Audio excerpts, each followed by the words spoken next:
Hello, good day. I am Meredith. I am here with our message for Tuesday, May 9th, 2023. We have the sun in Taurus, the moon in Capricorn, Pluto and Mercury in retrograde. We're using Tarot of the Witch's Garden for our message today. Our first card as we tune into the energy atmosphere, Seven of Cups. All right. The Future Fantasy card, the Daydreamer card. Take a look at the artwork though. I feel like the character there is on a bit of a vision quest. So this may be the theme of the day for us. Taking a look at the vision we have. You know, based on yesterday's reading, which was really quite detailed, we were taking a look at all those wands. For sure. There was a lot in the reading, though the wands were a bit of a standout, especially the 4 and the 8. And then from the bottom of the deck, we had the 3 of wands. And my feeling was that we were expanding upon our beautiful 4 of wands foundation. And here we are in the 7 of cups, maybe vision questing, daydreaming a bit. The thing about the 7 of cups is, in its traditional definition of being the future fantasy card, there's a tendency toward leaning into egoic thought patterns that are familiar and sometimes limiting. So when the 7 shows up and we are in consideration of how heaven touches earth within us, in the Suit of Cups, we're talking about emotional fulfillment, and in an atmosphere of daydreaminess, it would be simple if our energy were somewhat challenged to slip into an old ego story. And I'm feeling as if this 7 today, especially because of the artwork, we are being really deliberate about our vision quest, envisioning our next steps and all of the options in front of us, or that meet us where we are as we take our first steps in a new direction on a great stable foundation. So I like that it's dreamy, and I feel really favorable about the idea of vision questing, though the card invites an opportunity for us to challenge how the ego becomes potentially engaged or awakened over our vision questing. Let's see what's next. Ooh, the Sun, happiest card in tarot. And what a very different Sun card.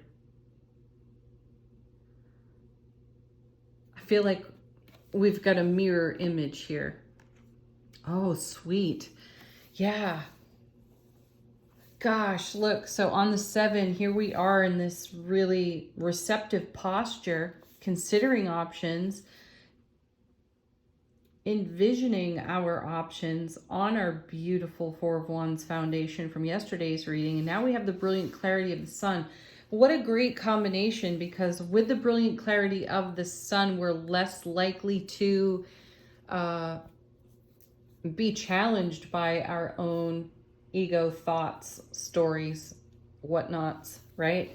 So we have happiness in the Sun's energy. We have exceptional clarity on offer to us.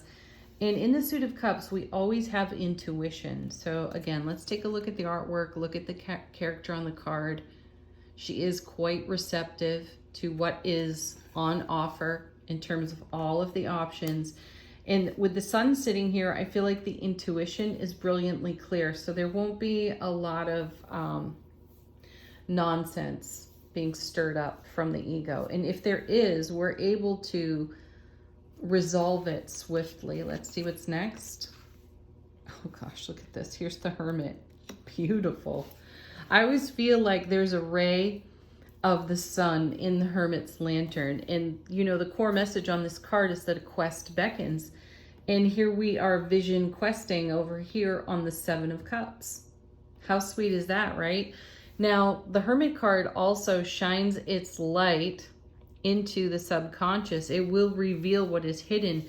And I feel that that's what's coming up over here on the 7. And then we have a variety of options in the clarity of the sun's energy or the sun's influence here for how we want to embark on the quest that is beckoning. Let's take a look at our next card. The Fool. Nice. What a great alignment of cards. We have awe, we have wonder, we have curiosity on this card. We have a sense of being unhindered by potential consequences, which is what I'm sensing over here on the Seven of Cups. Our ego can talk us into or out of anything because of consequences. It's really the ego's purpose to keep us safe. And oftentimes it's a bit aggressive. It creates limitations and obstacles.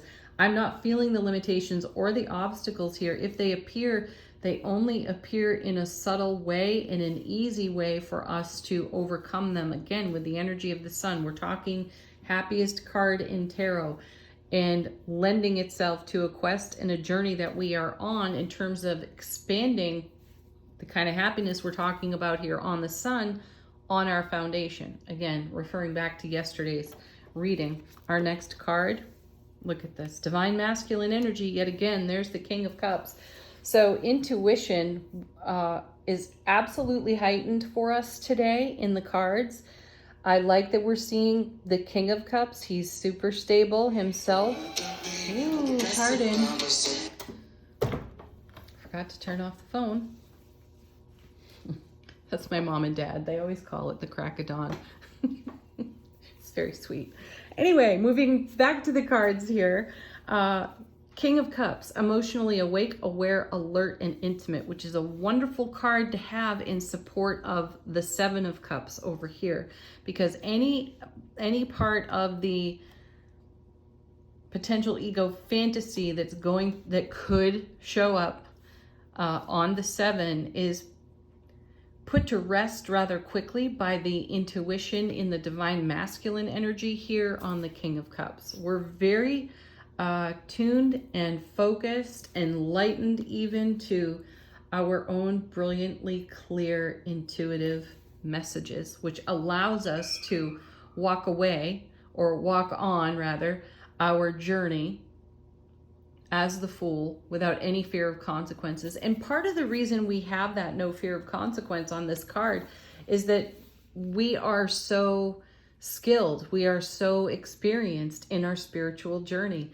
So we know what it is to be hobbled by our own egos. And we've stepped out of the quagmire of that many times over. And with the sun lighting our path, the hermit lighting our path, and our intuition leading the way because we're so receptive, I don't sense that the vision quest is going to become an entanglement of any kind if we're wrestling with our egos. Let's take a look at what's on the bottom of the deck. This is how the universe is supporting us behind the scenes. Ten of Swords. What a great card, because this is a card of mastery. And, you know, that's the Ace of Swords to the power of 10. What's the message of the Ace of Swords? Brilliant clarity, everlasting strength. A representation even of our authenticity, living in our spiritual power and our spiritual truth.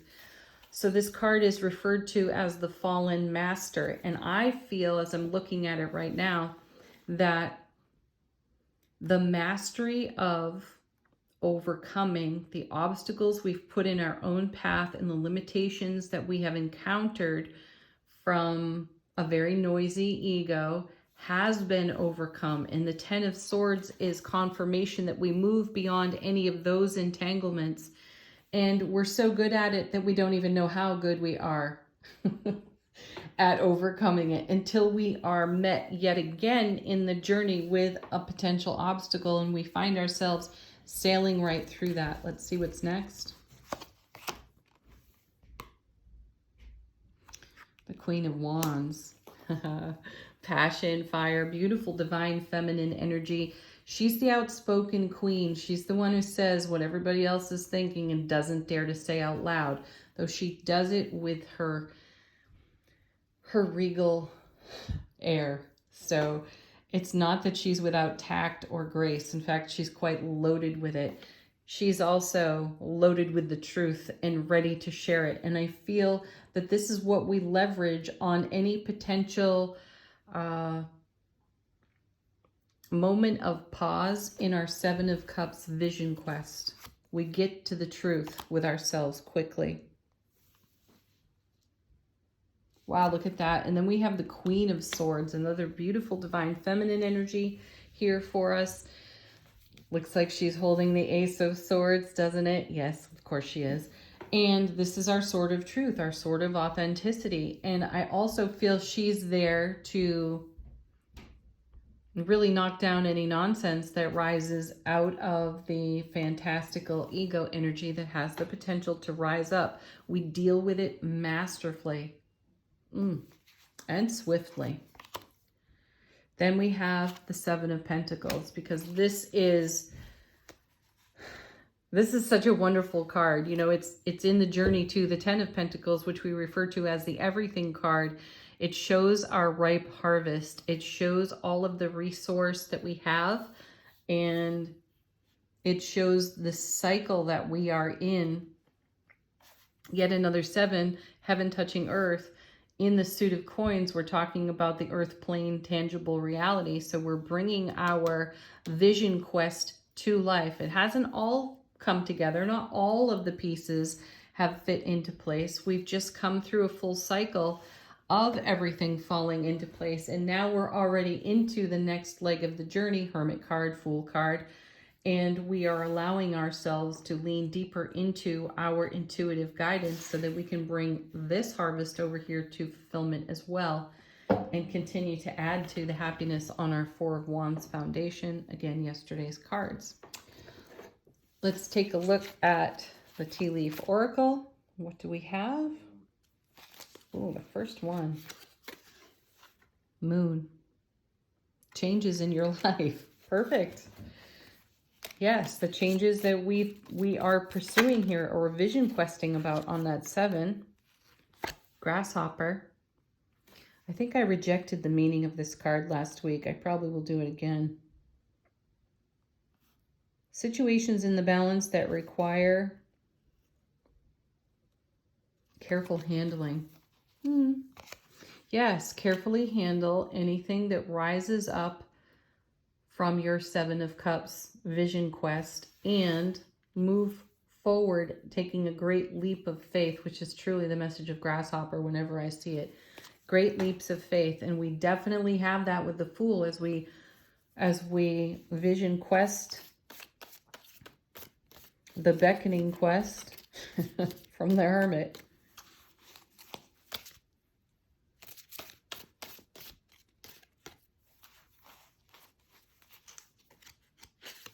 Valley.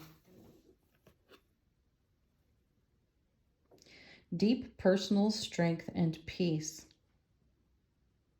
that assures success. Oh, what a great encouragement for us from that card. It fits well with the rest of them, doesn't it? One more.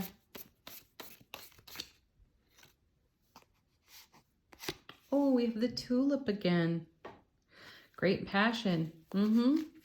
That is the energy in which we are in. We are in our great passion, and we are following that through by our intuitive guidance. Pursuit of our passion through intuitive guidance. Angel answers.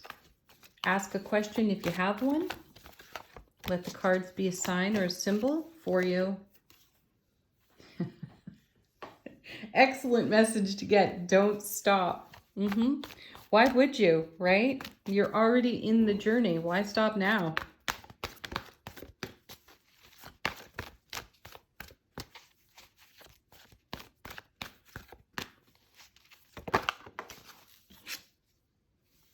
Look at this, success. More than one success card on the table.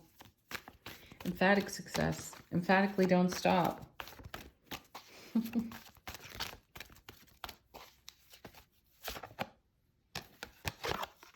Trust yourself. Trust your intuition. Trust the divine and the way that it supports you. And then ask for help from others. Yeah, talk to your besties. Collaborate, share.